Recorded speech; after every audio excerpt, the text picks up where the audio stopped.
Hello everybody, welcome to another video on the channel. Today I am bringing you footage of the Ferrari 312 T4 around the Canadian Grand Prix circuit. This car being driven by the legendary Gilles Villeneuve, who took his first victory at this circuit in the predecessor car of this vehicle. Now, this car heavily orientated around the ground effect design inspired by the 1978 Lotus 79 that we drove in the previous episode, and you'll see a lot of similarities in the side pods and the rear of the car. Now, driving this in the light rain, conditions where Villeneuve would have absolutely shone, I can guarantee I will not, but I will try my best and we'll see how we get on. High revving car, this really likes to be at the top of its rev range. That's where all the power is. That's also where I get very scared, because in these sorts of conditions it's terrifying. AI have a much better start than I do. He's just turned into me.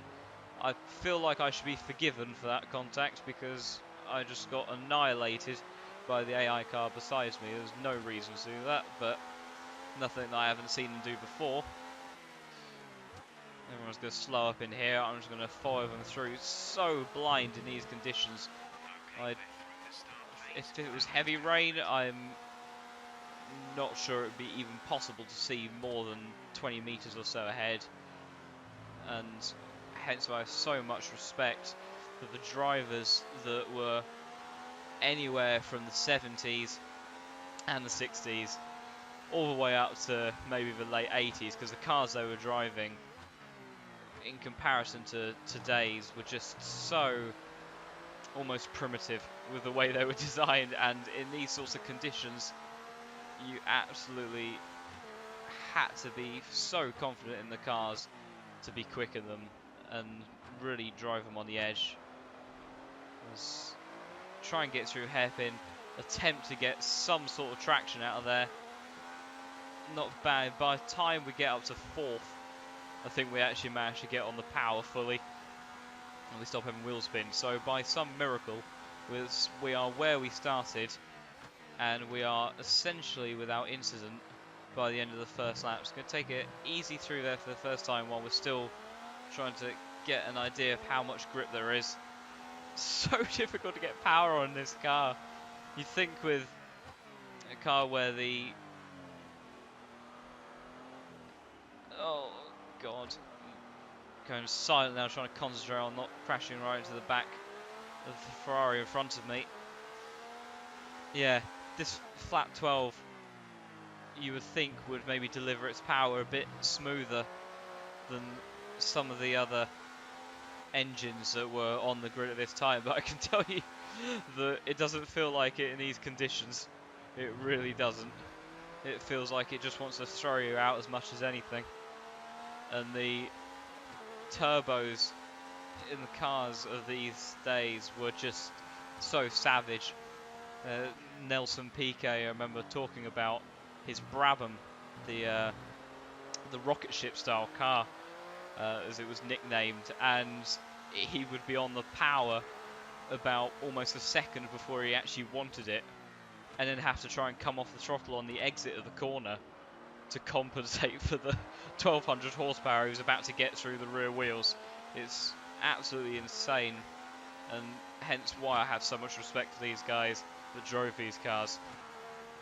But for now, in this Ferrari, we are at least holding position, as the guy behind me is looking like he might want to put on some pressure, but I think he's a bit too far back to do anything, and seems to all be pretty packed up anywhere from about 4th to 12th. We're sort of all seeming to be lapping at the same sort of pace. We do close up a bit here, gap's disappearing. I'm stuck on the curb, that's not fun. Obviously, being a ground effect car, it really likes being on the ground at all times to make use of the downforce that you can get from that effect. And when you put it over these curbs and you're at slow speed, you lose absolutely everything, and then you really do feel like you're driving on an ice rink. But for now, we're just about doing okay. I say that as we spin up our wheels even more. Guy behind us has got a really good exit out of that corner. Just about able to hold him off as we go into that chicane. I'm so glad that the force feedback in the wet has improved on this game. It actually makes this car possible to drive, he says, while locking up into the hairpin. Hopefully we can get a good enough exit out of here to stop the AI from getting alongside us. And we do. That's good.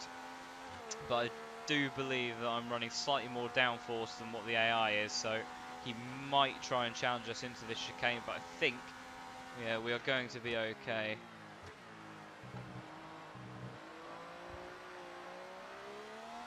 Yeah, when taking bits of curb, it's not so bad if you're taking curb on entry when you're off power. It's when you then try to get back on power again, especially in these conditions where you then have to really watch out for it. Because again, we do close up in this opening set of corners, but then it's so difficult to try and keep up with the AI on traction. As we come out of there, and as we get closer, we lose more visibility, almost driving on instinct to where the red lights are. Really have to concentrate, and I'm doing this for just 5 laps. If this was heavy rain and you're doing an hour and a half of this, I don't even want to think about it. How terrifying that must have been, but they were able to do it, and they did it on a regular basis, and hats off to them for it. And this isn't even real, this is sim racing. But I can tell you, you still get the adrenaline rush, and you do get scared when it starts to go wrong. Let's see if we can actually not lock up into this corner this time. Bit better. Locked up, but it at least managed to put up for the apex. Doesn't look like we're going to be able to make much progress through the field here. We've held this position the entire race, and although we close up a little bit in that beginning sector, we don't seem to quite have enough to do anything about the guys in front.